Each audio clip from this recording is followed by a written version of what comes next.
नमस्कार, स्वागत है आपका। आपके साथ मैं दीपेश बरगले। ठीक 9 साल पहले देश के सबसे बड़े नक्सली हमलों में से एक झीरम कांड हुआ था, लेकिन 9 साल के बाद भी अब तक झीरम कांड का सच सामने नहीं आ पाया है। हत्याकांड में 32 लोगों की जान चली गई थी। उनके परिजन अब तक न्याय का इंतजार कर रहे हैं, लेकिन सच के इंतजार में पीड़ित मामले पर सिर्फ और सिर्फ सियासत देखने को मिल रही है। ऐसे में सवाल उठता है कि आखिर कब सुलझेंगे झीरम कांड पर उठते हुए सुलगते हुए सवाल। झीरम कांड रिपोर्ट आखिर कब सार्वजनिक की जाएगी? कब सामने आएगा झीरम कांड का पूरा सच? झीरम हत्याकांड के षड्यंत्रों से आखिर कब उठेगा पर्दा? आखिर जांच पर राजनीति कब तक होती रहेगी? 9 साल से न्याय के इंतजार के बाद ऐसे हजारों सवाल हैं जिनके जवाब आज भी तलाशे जा रहे हैं, लेकिन मिल नहीं पाए हैं। ऐसे ही सवालों के साथ आज 9 वर्ष बाद एक बार फिर हम चर्चा करेंगे, लेकिन आपको और हमको सबको पता है जवाब वही मिलने हैं। लेकिन फिर भी रस्म अदायगी समझ लीजिए, मगर चर्चा करेंगे और कोशिश करेंगे समझने की कि आखिर राजनीति कब तक हावी होती रहेगी। पहले रिपोर्ट देखिए।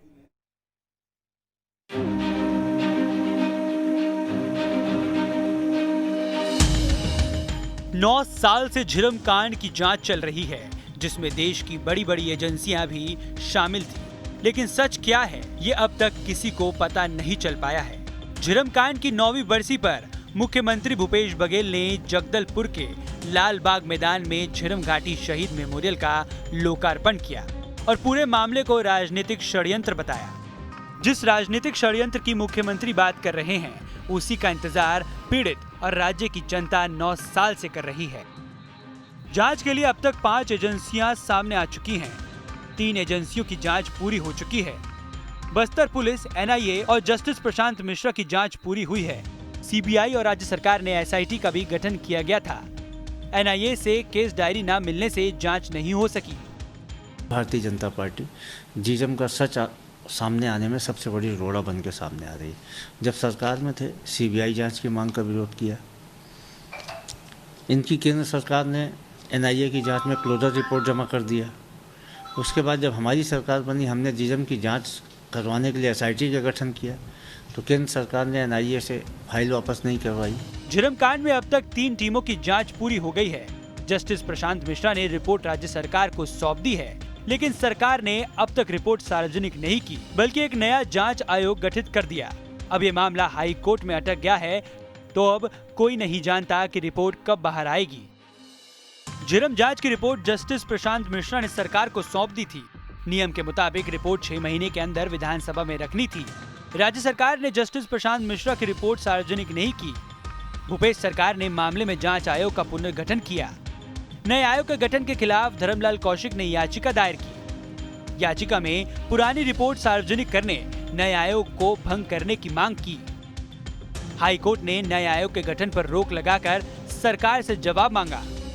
ऐसे कमेटी के ऊपर में भरोसा क्यों नहीं है? इसका मतलब यह है कि राज्य सरकार जानबूझ करके इस जांच को प्रभावित करने के लिए दूसरी कमेटी बनाई गई, जिससे इसका प्रतिवेदन रुक सके, जांच रुक जाए। और इस प्रकार से जो कार्रवाई करके कांग्रेस क्या बताना चाहती है? एक तरफ राजनीतिक भाषा का उपयोग करते हैं कांग्रेस, इनकी सरकार, कि भाजपा नहीं चाहती कि उसमें जांच हो, और वास्तविक में कांग्रेस घबराई हुई है। 9 साल बीत गए, लेकिन जांच है कि खत्म ही नहीं हो रही है। सरकार क्या चाहती है? कब सच सामने लाना चाहती है? किस वक्त का इंतजार कर रही है? ऐसे कई सवाल पीड़ितों के मन में हैं, लेकिन इसका जवाब कब मिलेगा ये कोई नहीं जानता। लाखों करोड़ों लोग इस सच के सामने आने का इंतजार कर रहे हैं। लोग और पीड़ित जानना चाहते हैं कि उस दिन क्या हुआ था। लोग तो ये भी जानना चाहते हैं कि 32 लोगों की जान लेने वालों को सजा कब मिलेगी। लेकिन सियासत है कि सच सामने आने ही नहीं देना चाहती। भले ही झीरम घाटी के शहीदों के लिए मेमोरियल बना दिया गया हो, लेकिन जब तक सच सामने नहीं आएगा और गुनहगारों को सजा नहीं मिलेगी, तब तक मरने वालों को सच्ची श्रद्धांजलि नहीं मिलेगी। Team news state. तो चर्चा आज कई महत्वपूर्ण सवालों के साथ करेंगे। हमारे साथ पैनल में मौजूद हैं बाबूलाल शर्मा सर, वरिष्ठ पत्रकार हैं। सर बहुत बहुत स्वागत आपका। श्रीचंद सुंदरानी जी हमारे साथ हैं, बीजेपी के वरिष्ठ नेता हैं। सुंदरानी जी आपका बहुत बहुत स्वागत है। अभय नारायण राय जी हैं, कांग्रेस के वरिष्ठ नेता हैं। अभय जी, आपका भी बहुत बहुत स्वागत है। अमूमन हम चर्चा की शुरुआत राजनीतिक का जो नुमाइंदे होते हैं उन्हीं से करते हैं, लेकिन आज बाबूलाल सर आप ही से चर्चा की शुरुआत करता हूँ। झीरम घाटी में हुए उस नरसंहार ने अपने पीछे हजारों सवाल छोड़ दिए, जिनका जवाब आप और हम आज तक तलाश रखेंगे। जाहिरा तौर पर आपके मन में भी कई सवाल इन 9 वर्षों तक सुलग रहे होंगे, जिनका जवाब आपको भी नहीं मिला होगा। इसका सबसे बड़ा दोषी आप किसे मानते हैं, जो इन सवालों के जवाब हमें अब तक नहीं मिल पा रहे हैं?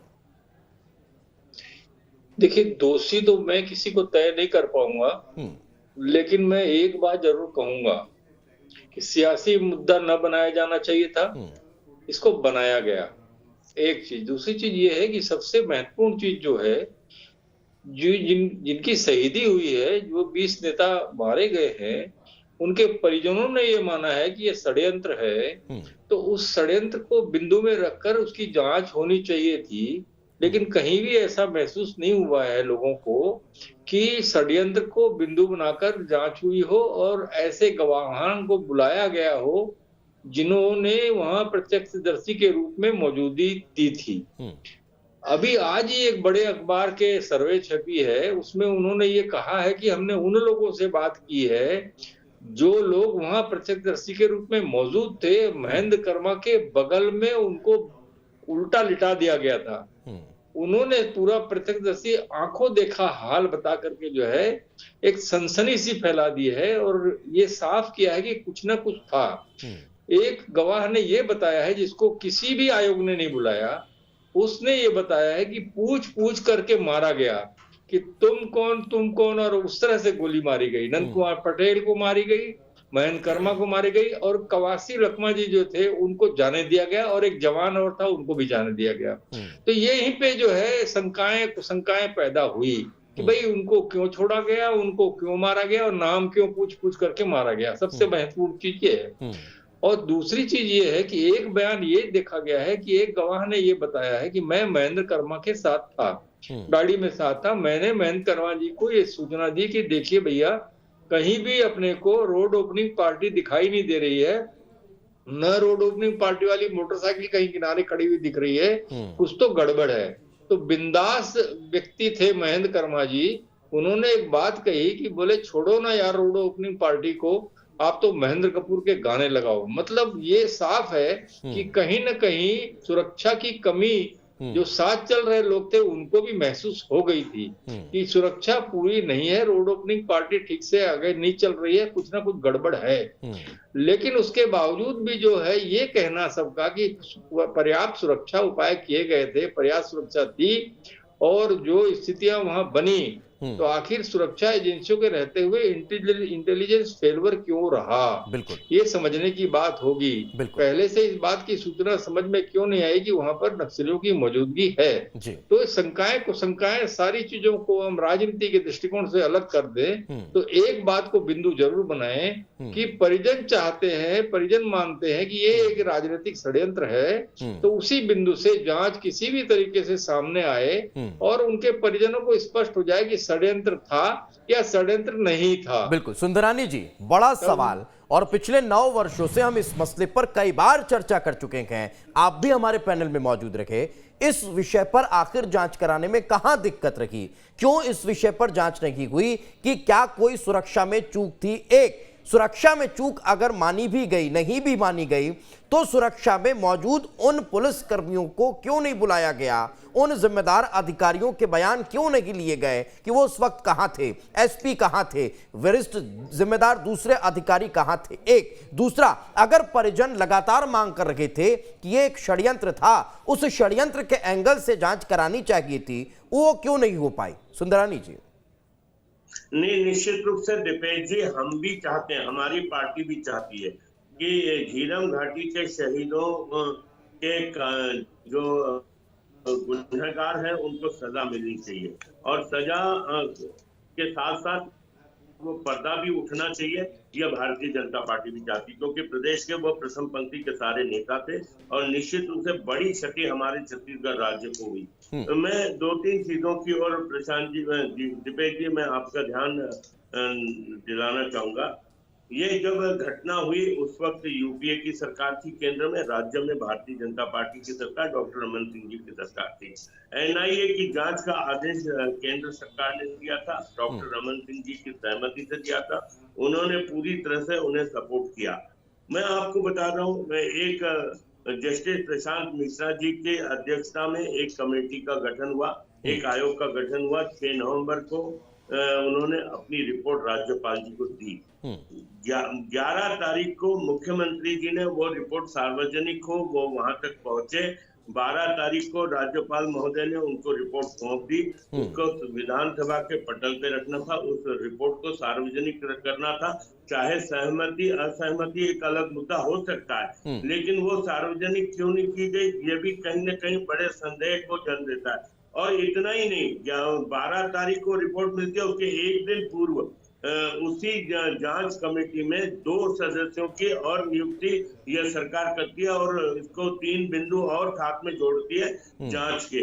मेरा ये कहना है कि अगर इस प्रशांत मिश्रा जी जो जस्टिस है उनकी आयोग पर उनको विश्वास नहीं था, तो 10 मई को उनका कार्यकाल समाप्त हो रहा था। राज्य सरकार को कहीं संदेह था तो कहीं निर्णय लेना था नई आयोग बनाने का, तो निश्चित रूप से नई आयोग बना सकते थे 10 मई को। लेकिन जब उन्होंने 6 नवंबर को रिपोर्ट पेश की और 12 तारीख को राज्यपाल महोदय ने सरकार के पास रिपोर्ट भेजी और 11 तारीख को 2 सदस्य उसमें ठीक है, हम इस विषय पर कई बार गंभीर चर्चा कर चुके हैं, लेकिन उसके बाद भी सुंदरानी जी उस सवाल का जवाब नहीं मिल पाया ना। मेरा तो दीपेश जी सीधा आरोप है, कहीं उस रिपोर्ट में वर्तमान सरकार पे कहीं सीटें तो नहीं आ रहे थे, वर्तमान सरकार के किसी मंत्री तो किसने पढ़ी सर, किसने पढ़ी? नहीं पढ़ी ना किसी ने, नहीं ओपन हुई ना, उसके ऊपर संदेह बिना पढ़े ही आपने निर्णय ले लिया। तो मेरे सवाल की शुरुआत की सुंदरानी जी उसके साथ हुई थी कि जिन बिंदुओं की जांच को एड ऑन किया गया उन्हीं बिंदुओं पर जांच की लंबे समय से मांग चल रही थी। विपक्ष कर रहा था, वो ही तर्क है। जो पीड़ित परिवार थे वो भी इन बिंदुओं की मांग कर रहे थे कि इन बिंदुओं पर जांच होनी चाहिए। 2013 से 2018 तक आपकी सरकार रही, लेकिन उन बिंदुओं को एड ऑन नहीं किया गया। ये एक बड़ा सवाल था जिसका जवाब एक बार फिर लेने की कोशिश करूंगा। एक और बड़ी घटना है जी, भूपेश बघेल जी कांग्रेस के अध्यक्ष थे, वो हमेशा विधानसभा का सदस्य भी रहा हूं। उस वक्त विधानसभा में वो कहते थे कि सारे तथ्य मेरे पास मौजूद है, वक्त आने पे मैं आधे घंटे के अंदर सारे तथ्य सामने ले आऊंगा। मैं पूछना चाहता हूं मुख्यमंत्री जी से, 3.5 साल से उनकी सरकार है, एसआईटी भी गठित की उन्होंने, जस्टिस प्रशांत मिश्रा जी की आयोग जांच कर रही थी, उसमें 2 सदस्य और इन्होंने सम्मिलित किए, 3 बिंदु और जोड़े, तो वो क्यों नहीं तथ्य उनके सामने प्रस्तुत कर? ठीक, मैं लौट रहा हूं, इसी सवाल के साथ जाता हूं अभय जी के पास। अभय जी, प्रशांत जी पे भरोसा ठीक है अभय जी, बीजेपी के तमाम नेता पहले भी लंबे अरसे से इस बात का जिक्र कर चुके हैं कि कांग्रेस के नेताओं के पास सबूत थे, जेब में रखकर घुमा करते थे, तो फिर इन बिंदुओं पर इस एंगल से जांच आखिर क्यों नहीं कराई जा सकी? क्यों 3 से 3.5 वर्ष गुजर गए और फिर हमने एक नए आयोग का गठन करके उन बिंदुओं को एड ऑन किया गया? क्यों समय रहते इन बिंदुओं को वहां पर जांच में नहीं जोड़ा गया और क्यों साक्ष्य नहीं जुटाए गए, क्यों सबूत नहीं दिए गए?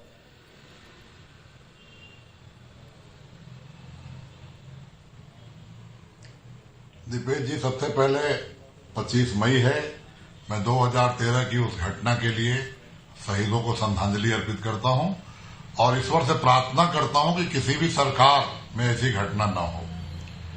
दूसरी बात, मैं इस बात की आलोचना करता हूं कि 2013 से लेकर आज तक आज भी भारतीय जनता पार्टी कभी शहीदों को श्रद्धांजलि अर्पित नहीं करती। आखिर क्या दुराभाव है? क्या वो लोग छत्तीसगढ़ के लोग नहीं थे? क्या वो लोग राजनीतिक दल के नेता नहीं थे? किसी एक राजनीतिक पार्टी के प्रदेश अध्यक्ष, किसी एक राजनीतिक पार्टी के नेताओं की हत्या हो जाए, आपके राज में हत्या हो जाए, आप सुरक्षा न दें और आप शहीद होने वाले को श्रद्धांजलि अर्पित भी न करें, ये कौन सी परंपरा भारतीय जनता पार्टी निभाती है? तो मैं इसकी आज आलोचना भी करता हूं। दूसरी बात, मैं आता हूं जिस मुद्दे पे आज डिबेट है, जनता छत्तीसगढ़ की जानना चाहती है कि झीरम का सच क्या है। छत्तीसगढ़ की जनता जानना चाहती है कि इन हत्याओं के पीछे कौन था। तो कांग्रेस खुली किताब की तरह बात करती है। कांग्रेस का तर्क पहले भी था कि 2013 से 2018 तक जब तक ये लोग सत्ता में भारतीय जनता पार्टी के लोग रहे, रमन सिंह की सरकार रही, न्यायिक आयोग गठन के बाद भी केवल डेट पे डेट बढ़ाते रहे और कांग्रेस को न तो मुद्दे तय करने का मौका मिलता था, न गवाहों को उपस्थित कराने का। हमको एक एक गवाह के लिए जिरह करना पड़ता था, एक एक मुद्दे के लिए जिरह होती थी और 4 पेशी, 5 पेशी, 6 पेशी के बाद हमको वो मुद्दे तय माने जाते थे। सरकार बदली, भूपेश बघेल सरकार की, उस समय सीबीआई जांच की मांग की गई, राज्य सरकार ने अनुशंसा नहीं की। एनआईए की जांच होती थी, राज्य सरकार अगर अनुशंसा नहीं करती तो सीबीआई मना कैसे के करता? बाद तथ्यों को मत बघेल की बताइए। सरकार बनी, कांग्रेस की सरकार बनी, नहीं सीबीआई जांच तो तभी होगी या तो कोर्ट आदेश करे या राज्य सरकार के अनुमति जाए। राज्य सरकार ने अनुशंसा की, सीबीआई ने मना कर दिया क्योंकि एनआईए की जांच चल रही थी। दूसरी बात मैं आपको कहना चाह रहा हूं दीपेश जी कि भूपेश बघेल सरकार ने एसआईटी गठन की, एनआईए ने रिपोर्ट सौंपने से इंकार कर दिया क्योंकि अब केंद्र में नरेंद्र मोदी की सरकार बैठ गई। अगर इनकी मंशा ठीक होती तो हम एसआईटी का गठन हमने कर दिया था, आपको रिपोर्ट सौंप देनी थी एनआईए को और जांच आगे बढ़ती। आयोग की जहां तक सवाल है, न्यायिक आयोग प्रशांत मिश्रा जी के अध्यक्षता में जो न्यायिक आयोग था, प्रशांत मिश्रा जी आयोग ने भूपेश बघेल सरकार को सितंबर माह में एक आवेदन देके समय मांगा कि कुछ बिंदु रह गए हैं, कुछ बातें छूट गई हैं, उनको और आगे कार्रवाई करना है और समय बढ़ाने की मांग की। इससे पहले कि हम उनको समय देते, उन्होंने राज्यपाल को आनंद फानन में 6 नवंबर को रिपोर्ट सौंप दी। इसलिए सौंप दी कि वो चीफ जस्टिस बनने वाले थे या चीफ जस्टिस बन के जाने वाले थे, तो उन्होंने ये रिपोर्ट सौंपना था मुख्य सचिव को। मुख्य सचिव सौंपते सरकार को और विधानसभा के पटल में रखा जाता। और 6 नवंबर से 12 नवंबर तक सुंदरानी जी खुद अभी अपने बयान में कह रहे हैं, आखिर आप 6 दिन तक राज्यपाल में होती है, उस रिपोर्ट को क्यों रखी नहीं? तत्काल उनको मुख्य सचिव को दे देना था। क्या छुपाना चाहते हैं आप? क्या प्रकट नहीं होना देना चाहते हैं आप? नहीं मतलब तो क्या आप ये कहना चाह रहे हैं कि उस रिपोर्ट को ओपन किया गया, पढ़ा गया, जांच आगे बढ़ती?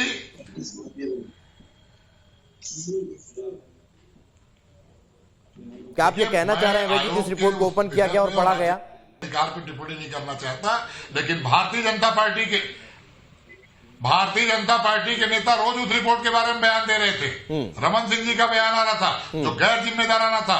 रिपोर्ट प्रस्तुत की गई तो कांग्रेस ये कह रही है कि रिपोर्ट अधूरी है। कांग्रेस ये कह रही है वो रिपोर्ट अधूरी है, और अगर रिपोर्ट पढ़ी नहीं गई तो कांग्रेस के नेता ये कैसे दावा कर सकते हैं कि वो रिपोर्ट अधूरी है? बिल्कुल, मैं वो हम दीपेश जी जब मिश्रा आयोग ने समय मांगा, समय इसलिए मांगा कि रिपोर्ट अधूरी थी। आपने अपने बढ़ाने का समय क्यों मांगा? कोई न कोई उसमें बची हुई थी। आप लिखित में हमसे समय मांगते हैं, उसके बाद आप रिपोर्ट को प्रस्तुत कर देते हैं। नहीं तो अगर जस्टिस प्रशांत मिश्रा को ऐसा लग रहा था कि वो रिपोर्ट अधूरी है, समय मांगकर हम उसे पूरा कर सकते हैं, अगर उनका कहीं पदोन्नति हो भी रही थी तो वो ये कहकर भी तो इस्तीफा दे सकते थे ना कि भाई आप किसी दूसरे को बैठा दीजिए, मैं जा रहा हूं, आप इस जांच को आगे बढ़ा लीजिए। रिपोर्ट सबमिट करना ये इस बात को दर्शाता क्या है कि उनके तरफ से जांच कंप्लीट हो गई है। इसी बात का तो जवाब उस पर हम कई बार चर्चा कर चुके हैं, लेकिन अभय जी इससे इतर एक मेरा महत्वपूर्ण सवाल, इसी बात को तो जनता जानना चाहती है कि क्यों समय मांग रहे थे, ठीक, और क्यों अचानक रिपोर्ट दी। ठीक है, इससे इतर एक महत्वपूर्ण सवाल अभय जी, ये 2018 में कांग्रेस पार्टी की सरकार बनी, भारतीय जनता सरकार बनने के बाद कि धर्मलाल कौशिक हाई कोर्ट क्यों गए? नहीं ठीक है, मैं जवाब लूंगा। सरकार बनने के बाद कांग्रेस पार्टी के नेताओं ने क्या इस जांच में कोई सहयोग किया? क्या इस मसले को लेकर कोई रिपोर्ट सबमिट की? क्या इस मसले को लेकर कोई सबूत और दिए जिनको लेकर जांच हो सके?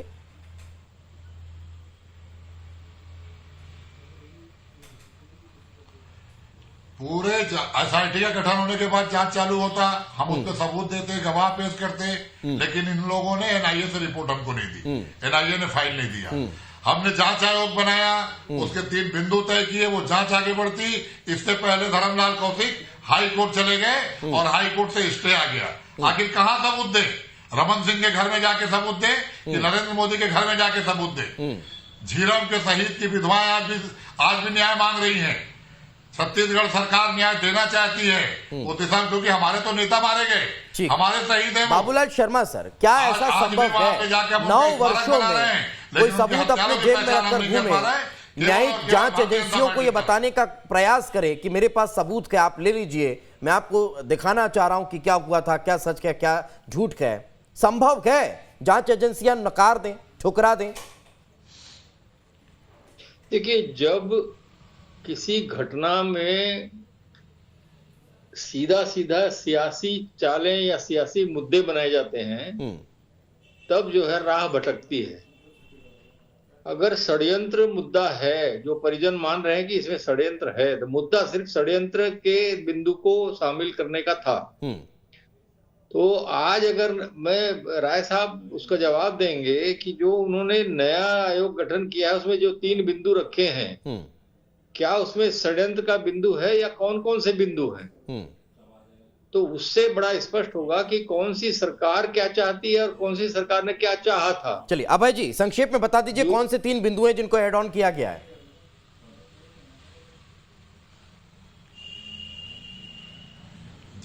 जिन लोगों को जस्टिस मिश्रा के आयोग के सामने बयान देने का मौका नहीं मिला, उनको पुनः मौका दिया जाए और षड्यंत्र क्या है इस सिरे से जांच की जाए और षड्यंत्र तय करके गवाह बुलाए जाए।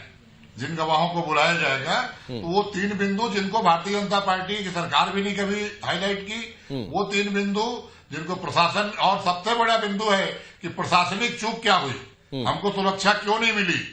रमन सिंह सरकार की नैतिक दायित्व था कि विपक्ष के साथ जो कांग्रेस लगातार कह रही है कि राजनीतिक षड्यंत्र था, जो चूक कहां पे हुई उसको इसका जांच होना चाहिए था। जो कांग्रेस लगातार कह रही है कि राजनीतिक षड्यंत्र था, उस बिंदु को क्या ऐड ऑन किया गया? उस बिंदु पर क्या जांच हो रही है?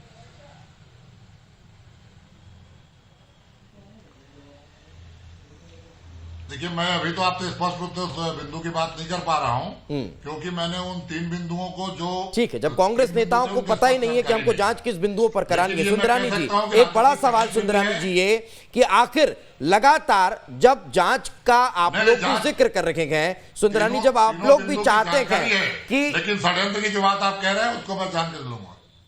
ठीक है, सुंदरानी जी शायद हमें सुन नहीं पा रहे हैं। अब शर्मा सर, आप कुछ कहना चाह रहे थे, आपने भी सुना, अब क्या कुछ कह रहे हैं राय साहब? दरअसल जो 3 बिंदु हैं उसमें षड्यंत्र शब्द का इस्तेमाल कहीं भी नहीं है तीनों बिंदु में। लेकिन तीसरे बिंदु में एक बात जरूर लिखी गई है कि अन्य वे बिंदु जो आयोग या शासन के पारिस्थितिक आवश्यकता के अनुसार उसमें जरूर अगर चाहें तो शामिल कर सकते हैं, लेकिन इन्होंने स्पष्ट नहीं लिखा है तीनों बिंदुओं में कि षड्यंत्र भी हमारा बिंदु है। पहला बिंदु है, क्या पीड़ितों को घटना के बाद समुचित इलाज की व्यवस्था उपलब्ध कराई गई? का उल्लेख है और प्रशासनिक चूक की सुन लीजिए अभय जी, तीनों बिंदु सुन लीजिए। दूसरा है, पुनरावृत्ति रोकने कुछ कदम उठाए गए क्या? और तीसरे में जो है जिसमें ये डाल सकते हैं षड्यंत्र का, जबकि स्पष्ट लिखना था कि षड्यंत्र बिंदु हमारा है, उसमें लिखा कि अन्य बिंदु जो आयोग या शासन के पारिस्थितिक आवश्यकता के अनुसार, इसमें जरूर ये शामिल कर सकते हैं चाहे तो, लेकिन ये स्पष्ट कर देते तो बहुत बेहतर होता। बिल्कुल, लेकिन इसमें शर्मा सर न तो इन्होंने प्रशासनिक चूक का जिक्र किया, न इन्होंने सुरक्षा में कमी का जिक्र किया, न इन्होंने इसमें राजनीतिक षड्यंत्र का जिक्र किया। फिर नए सिरे से गठन, नए सिरे से जांच को आगे बढ़ाने का मकसद क्या? अभय जी,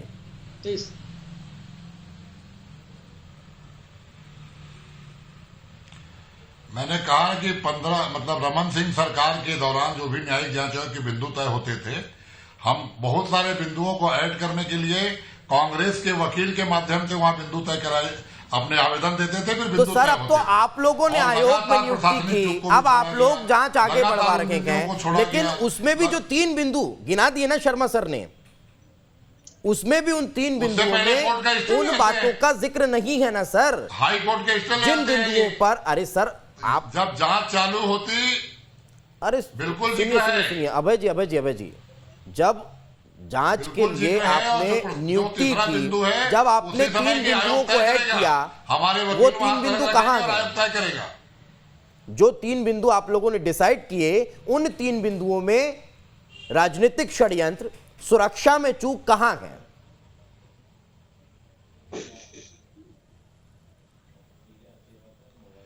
तीसरे बिंदु में की परिस्थिति वक्त साक्ष्य जो आएंगे आयोग उसको तय करेगा।